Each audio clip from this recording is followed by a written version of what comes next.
Yes, Spider-Woman sent me to read to you today. I'm Jess, a skeleton girl. I've been dead for hundreds of years. The love of my life broke my heart, and now I just haunt men. But I'm nice and promise I'm just here to read to you. Spider-Woman had lots of saving to do tonight, or whatever it is that she does. And I heard you're reading Night of the Mannequins. I love this book. So we're reading chapter 2 tonight, and I hope that I do just as good as she did. Yeah, she's amazing. You need a pillow? Well, I have lots of pillows. Let me just grab you one. What about a bear? How does that sound? This is a cute little squishy little teddy bear. Will it do? Or you want something different? It'll do. I'll put it right down here by your feet and then do whatever you please. Okay. Anything else that I can do before we get started? Okay. Perfect. All right. You let me know if I read too slow or too fast. I kind of get carried away with these things. All right. So, do you want a recap, or we're all caught up here? Sorry, I walked in the room and Spider-Woman has her entrance and it's just full of spider webs. It got all over me. Yeah. I need to talk to her about that. She needs to clean that. But anyways, let's get started. Are you comfortable? Perfect. Okay. Let's start. Okay. We should have guessed what was going to happen next. What had to happen. We were all hopeful and stupid though. And yeah, probably feeling kind of bulletproof. One of our friends worked here, didn't she? What could go wrong? And it wasn't like we hadn't paid this time. Sure, we were sort of banned, but did the assistant manager really expect that to hold? What would he rather? We pirate everything on his marquee? Wouldn't that ruin the movie industry and contribute to juvenile delinquency, sir? Anyway, about halfway through the movie, JR went down to the concessions, filled his small fountain drink cup up with blue icy, and volunteered to the junior, taking his money that someone had just sneaked into theater for, was disturbing the piece, saying the lines out loud with the heroes and heroines. I don't know how he phrased it. It worked. That's what's important. A few minutes later, the assistant manager and the manager rolled in with Shanna's mom's security guard X, their grin faces on, flashlights in hand. 2 or 3 experienced providers ranged out behind them to get some more experience. But then, after some whispering, the X ducked out, the rest of them waiting there along the curtain wall so patiently. The assistant manager's loafer tapping to get this started already. About 30 seconds later, the quiet little lights under the stair steps dialed up bright. Some people in the audience gasping, and then the footlights sucked back the complete other way to blackness, and the look on the little hidden lights along the walls down them, straddling the theater in about 5 seconds of inky black, except for the exit sign, which I guess never goes off. It was weird, kind of made me feel like a whole seat was floating away with me, that all the seats had let go and we were drifting up wherever now. We're going to probably slam down when the lights came on. Or maybe it's just me and my heart. I don't know. My Coke wasn't coming up through its own straw anyway, and popcorn wasn't drifting around at eye level. It was probably just the weirdness of being in the public place with so many people and then suddenly being all alone too, if that makes any sense. Except for that green, flickering exit sign.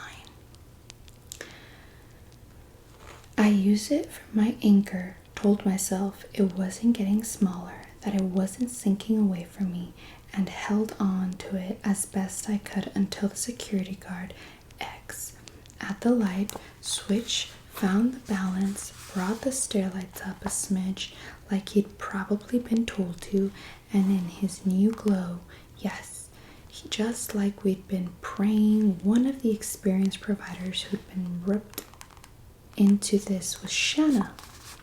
She was wearing the black slacks she'd borrowed from Danielle that Danielle said she never wanted back.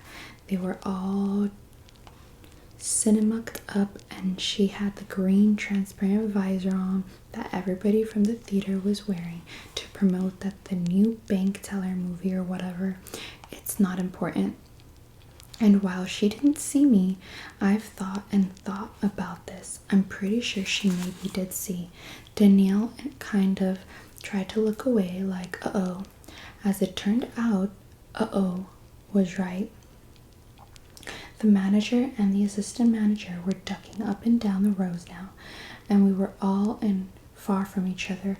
We're not a group strategically distant, unguilty seats, just trying to enjoy the movie we paid for, and each ticket stub that showed up under a dim flashlight was one ticket stub closer to us fizzing over with so much held back laughter.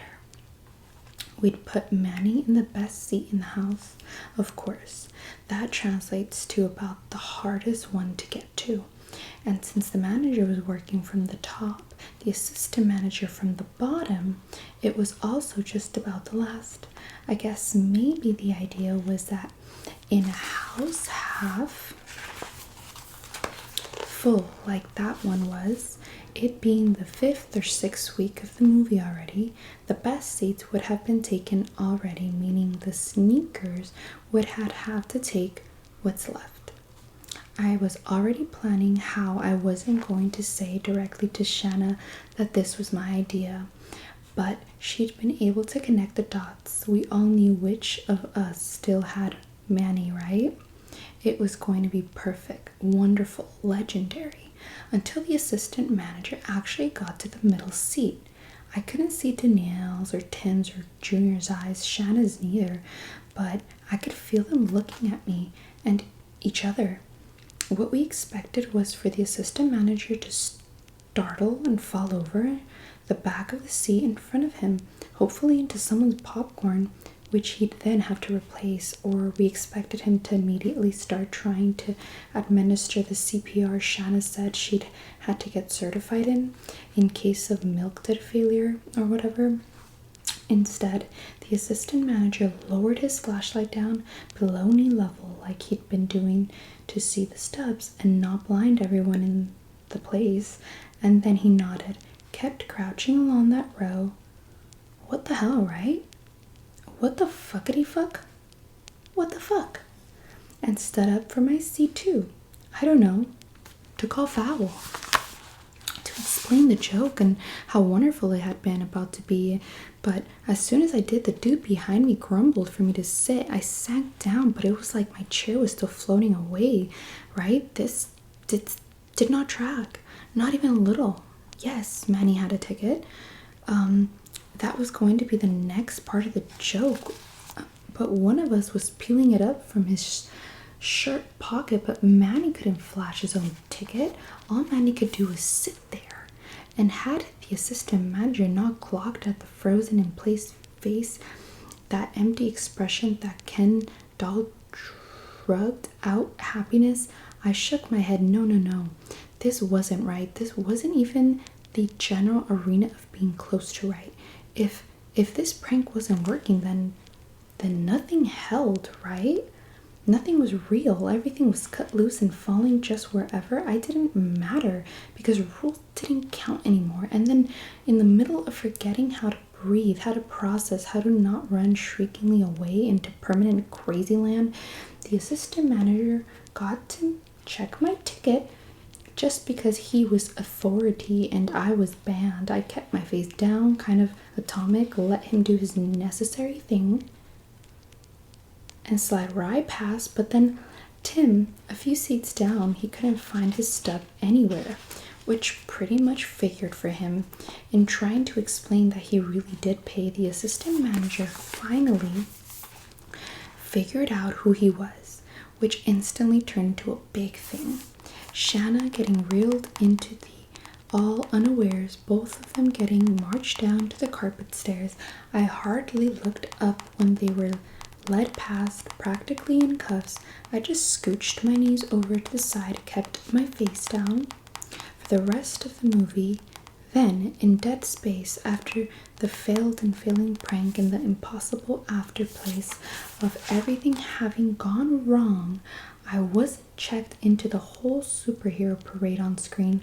What I was glued 150% to was the man sitting up so straight in the center of the movie theater, his red and white cap on and the same rakish angle I'd put it on him, all my hopes and dreams packed into his 25 pounds of department store plastic, my heart beating so hard, my eyes so laser focused, my mouth so dry, everything I thought I knew dripping out of my ear, my nose, my fingertips.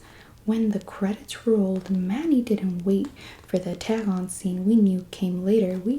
He just stood up, didn't look around, and filed out with the rest of the crowd, his legs stiff but moving, his arms swinging in limited range like action figure arms. I leaned over, threw up into and through the bottom of my cup holder, and then smushed my cup down into it like to hide it. Well, looks like Manny is not just a mannequin anymore. That was a really nice chapter. And I hope that you enjoyed me reading it to you. And I think Spider-Woman's gonna read the next chapter, so I guess I'll see you.